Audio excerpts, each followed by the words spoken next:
a special thanks to our staff. All that was done internally, and they do a great job every year putting this data together, and some other publications we'll talk about a few minutes later. As you can see, 2012 was a busy year.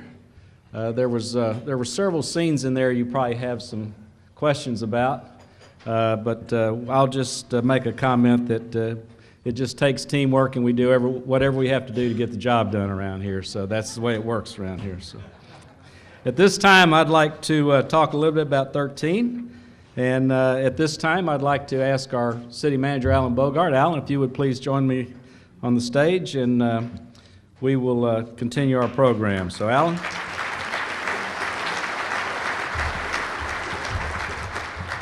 The city has seen a return of economic growth, and I know we've all experienced the last 3 or 4 or 5 years. Residential development continues, and as we're starting to see new development along the Highway 59 and University Boulevard. Our commercial growth opportunities are also presenting themselves really through 2 venues, both through new businesses joining our community and the expansion of those existing businesses. In fact, a statistic, we issued over 400 new building permits in 2012, both single-family homes and 100 permits for commercial projects. The interesting part about that is this total now, we're projecting value of over $140 million. Furthermore, we're reaching new milestones. We had some important key zoning changes last year, and we anticipate even starting more development activity, not only but in the Imperial area, the Riverstone, and Telfair.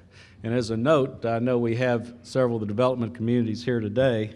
I would like to particularly congratulate Riverstone and Telfair. They were just recently included in a list of the nation's top 20 selling master plan communities. Thank you very much. Absolutely.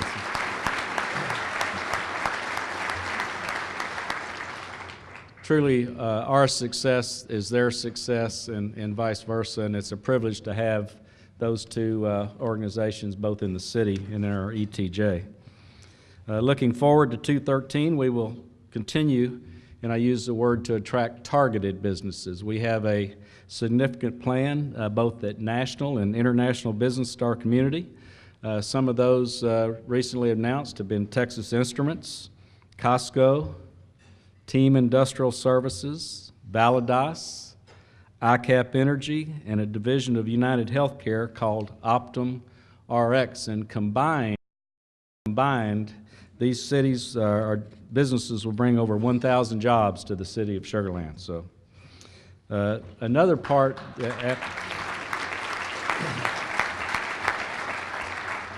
one of the things that I spent a great deal of time on, and when I was elected, I worked with Regina Morales, our director of our economic development, is business retention. We don't forget about our businesses once we bring them to Sugar Land, and so I'd like to particularly talk about Fluor Corporation. We just recently entered into a memorandum of understanding with Fluor, which is securing 50 acres in our new Telfair development. This will be a multi-facility corporate campus in the Telfair district along 59. This project is expected, and their commitment is over $165 million capital investment. But the important thing to me is we will retain over 2,000 jobs in the city of Sugar Land. So.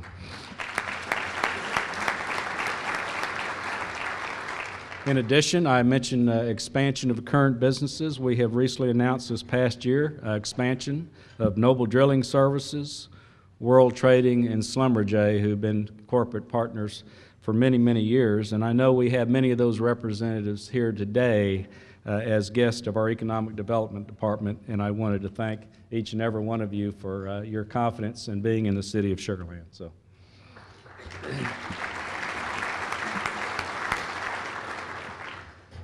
Not only does recruiting new businesses, but particularly retaining these businesses give the residents an opportunity to continue to live in our community, but it further enables us to keep a balanced tax base. Currently, approximately 40% and this is a figure I like to talk of, our assessed value in the Sugar Land of $10 billion is commercial property, with the 60% coming from a balance of residential property. This is a very important percentage to us because it gives us the ability to provide low-cost public service, and with the strength of this tax base, it helps us assure that we are resilient to the cyclical volatility, particularly of the sales tax revenue, which we've all recently experienced, and all of our other surrounding communities have experienced.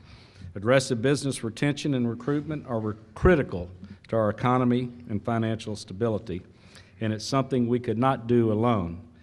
Thank you particularly to the companies that have chosen Sugar Land, but also I know we have elected officials from the county. Judge Hebert, it could not be possible without you and your staff and your support, and certainly our partner Jeff Wiley and the Greater Fort Bend Economic Development Council, who have been partners for years. Jeff, thank you very much, and to your organization. It cannot be possible without our partnership. So.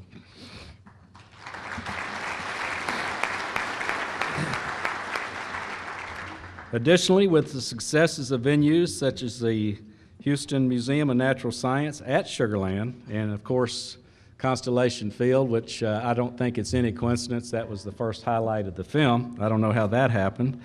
But we will continue to work to develop future focal points and regional destinations. A very exciting announcement: we are making a tremendous amount of progress with our partner ACE Sugar Land, to develop plans for the Indoor Performing Arts Center to be located near Highway 59 and the University Boulevard. Although the name ACE may be unfamiliar to you, ACE is a local, Houston-based team comprised of industry pioneers and veteran executives, including Mr. Alan J. Becker. Mr. Becker is a Tony Award-winning founder of the charity, if you remember the company Pace Entertainment, for many, many years.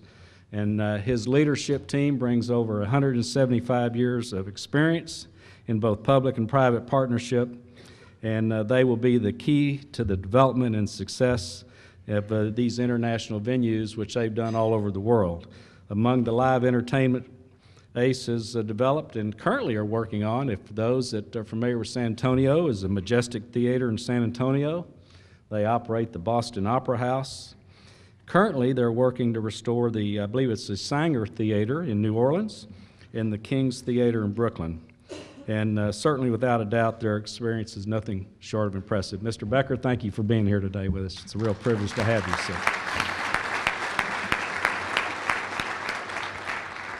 Now that we've selected a partner, which we think is critical to the success, it's a very, very similar process that we did with our ballpark. We selected a world's renowned partner that we have started to do city council visits to similar facilities.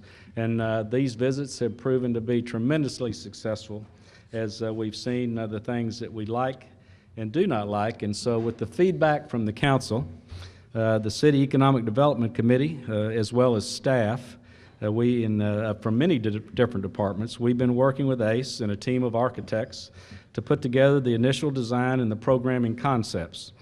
We look forward to sharing the results, and we will be able to announce the conceptual designs possibly this spring. And like the baseball stadium, this facility will be fully funded by a special economic development sales tax.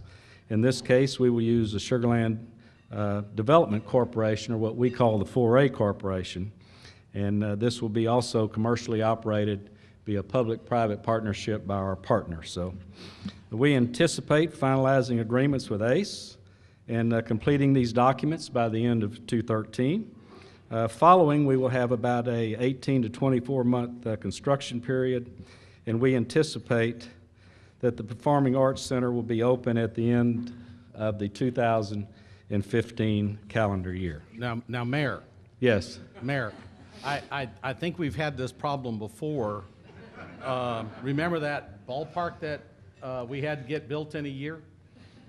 Yes. There you go again. I know you like deadlines, and I appreciate that. Alan, you're interrupting my presentation. Excuse me, Mayor. We look forward to the Christmas play in 2015, right, Mr. Becker? Buy your tickets now. So that's right. Alan, we did it before. You can do it again. I know it makes you a little nervous, so that's right. So. Yeah, don't book the Rockettes Christmas quite yet. We got a little bit more work to do. With this feedback, the City Economic Development Committee, as well as staff, have been working with ACE, and we think we can certainly meet these timelines. So, in recognizing that the city has already invested tens of millions of dollars in entertainment venues and has millions more planned, we're looking forward to further expanding our tourism program and through the creation of the Sugar Land Convention and Visitors Bureau. The Sugar Land CVB will further build on these investments by future promotion of our existing and future destination activities, as well as all the major events that go on in those facilities. Not only will this be a great resource for our residents, but the CVB will also bring more visitors to our city and hopefully will be staying in our hotels and restaurants. At this time, I would like to ask our city manager, Alan, if he would, he's got a few brief remarks, and as I call the business of the city, and he will cover with you some our next year.